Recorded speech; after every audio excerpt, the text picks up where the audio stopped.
Good morning, and welcome to this morning's virtual service of the Unitarian Universalist Meeting House of Provincetown.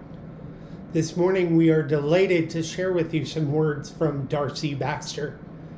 Darcy Baxter is the Director of Family Ministry at Star King Unitarian Universalist Church in Hayward, California, a regional organizer for the California Religious Coalition for Reproductive Choice, and a member of the Center for American Progress's Faith and Reproductive Justice Leadership Institute.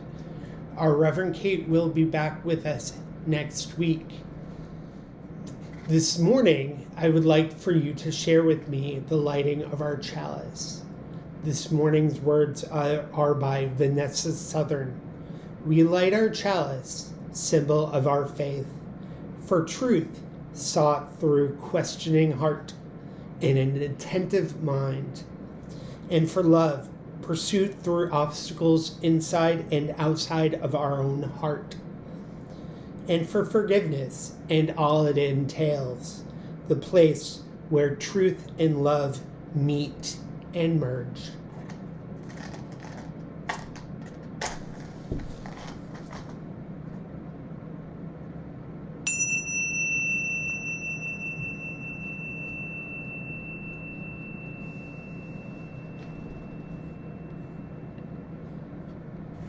Love is the spirit of this meeting house. This is our great covenant. To dwell together in peace. To seek the truth in love. And help one another.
You do not have to be good. You do not have to walk on your knees for 100 miles through the desert repenting. You only have to let the soft animal of your body love what it loves. Tell me about despair, yours, and I will tell you mine. Meanwhile, the world goes on. Meanwhile, the sun and the clear pebbles of the rain are moving across the landscapes, over the prairies and the deep trees, the mountains and the rivers. Meanwhile, the wild geese high in the clean blue air are heading home again. Whoever you are, no matter how lonely, the world offers itself to your imagination, calls to you like the wild geese, harsh and exciting, over and over, announcing your place in the family of things.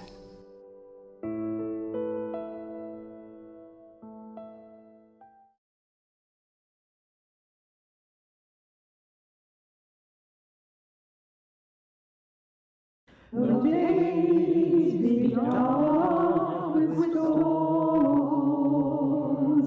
and birds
You Will Never See Me Fall by Joyce Alcantara.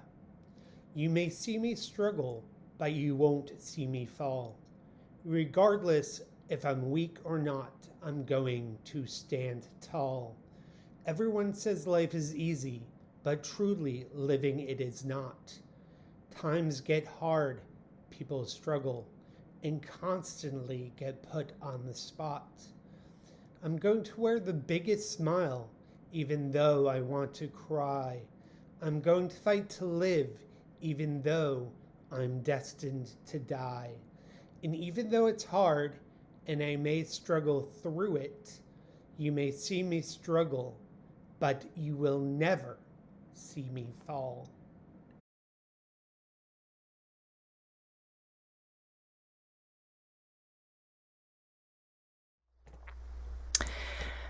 January 27th, 1975, was the most exciting day yet of 17-year-old Vera Brandeis's life. She stepped out onto the vast stage of the Cologne Opera House in Germany. The auditorium was empty, lit only by the emergency exit sign lights. But in a few hours, American pianist Keith Jarrett was going to play. She, the youngest concert promoter in Germany, had convinced the Opera House to host a late-night concert, and it had sold out. In a few hours, 1,400 people would fill the auditorium to listen to Jarrett play a completely improvised, unrehearsed concert. When Jarrett and his producer arrived at the concert hall, they glanced at the piano and were noticeably quiet. They played some notes.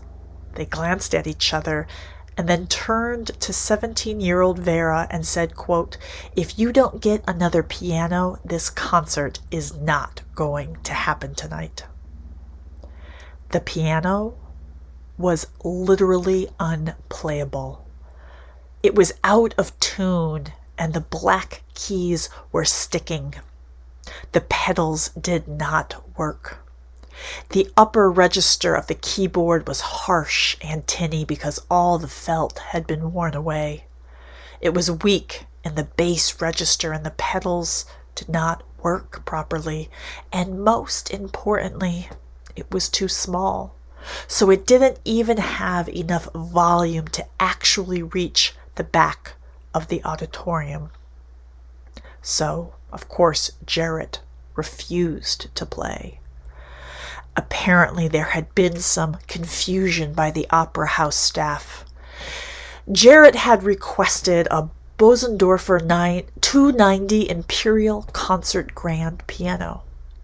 The opera house staff found another Bosendorfer piano backstage, a much smaller baby grand piano, and, assuming it was the one requested, placed it on stage. The staff did not realize that the piano they had found was a small piano intended for rehearsals and was in super poor condition. Brandeis tried everything to find a replacement. She even rounded up some friends to push a grand piano through the city streets. But it was raining hard, and the local piano tuner warned her that a piano would never survive such a trip. The piano tuner worked on fixing up the little piano that was on stage, but could not improve it a whole lot. Keith Jarrett left and went out to his car, leaving 17-year-old Vera to greet 1,400 soon-to-be furious concert-goers. Vera had no other choice but to beg Jarrett to perform. Through the window of the car, standing in the rain, Vera begged. Jarrett eventually took pity and said, "Never forget. Only for you." A few hours later, Jarrett walked out onto that vast opera house stage to the small, unplayable piano in front of a packed concert hall and began.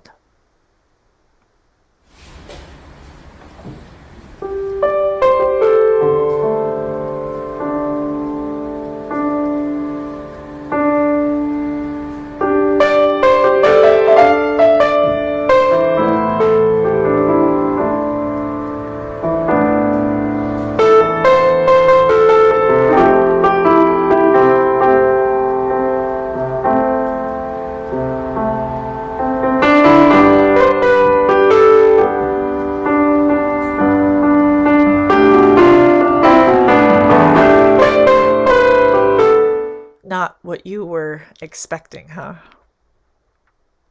Jarrett and his producer decided to record the concert so they had documentation of how much of a musical catastrophe it turned out to be.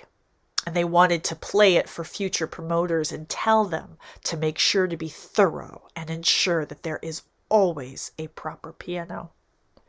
But instead, what they recorded was absolutely beautiful. Jarrett completely avoided the harsh upper registers and stuck to the middle of the keyboard, which offered the music a soothing feel. Since he had to compensate for how quiet the piano was, he used these rolling, repetitive riffs in the bass to try to get some resonance, and during the concert he stood up and pounded on the keys. At different parts of the recording, you can actually hear him moaning in frustration.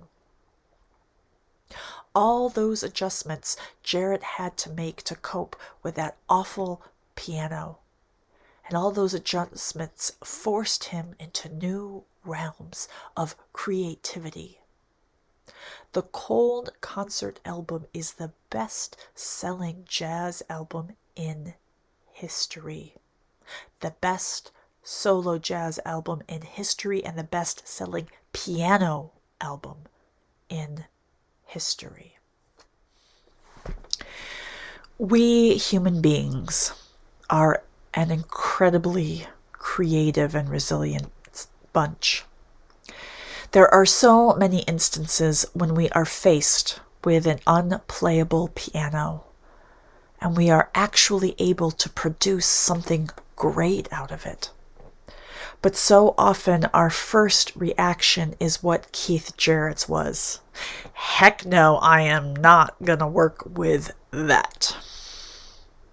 I want to work with what I'm used to, with what I'm comfortable with. I want the grand concert piano, not the broken down tiny rehearsal piano. That's too messy, that's too broken, that looks too hard.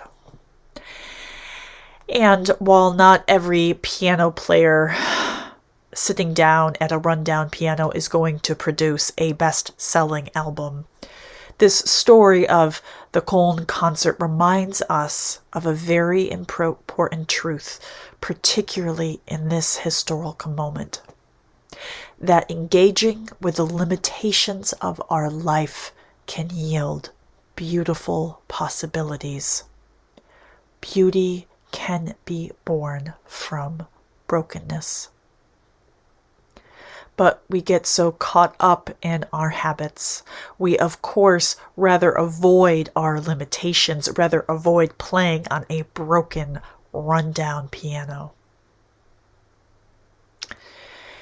A few years ago, there was a transit strike in London that shut down most of the underground train stations. Of course, right now, London is in another version of shutdown, as we all are. But there were buses and some above-ground trains that commuters could use. Now, most London commuters use public transit to get to work. Very few use cars. And economists got hold of the transit data during the strike and after. They identified people who took the same route to work every day, what they did during the strike, and what they did after the strike. Now, you would think that commuters, people who need to get to the same place every single day, who know exactly where to go, which track their regular train is on, where to stand on the train platform, what car to get in, you would think that these folks would have already found and been using the optimal route to get to work. The economists discovered that about 5% of people who changed their route during that strike decided to continue to use that new route after the transit strike was over. That 5% represented thousands and thousands and thousands of people. We get into particular habits. We get knocked off course. And often we may discover that our original habit was the best way to do things. But a significant number of us may discover that the new way of doing things may actually be better. Engaging with limitations can yield beautiful possibility. Beauty can be born from brokenness. Of course, we face all kinds of limitations. We have been facing unimaginable limitations for these past, 9, almost 10 months. And in midst of this devastating surge, I find myself wondering, the end of this year, heading into a new year, what kind of possibilities can be born by directly engaging our limitations? What kind of possibilities can be born by directly engaging our limitations? What beauty is waiting to be born? Blessed be, and Amen.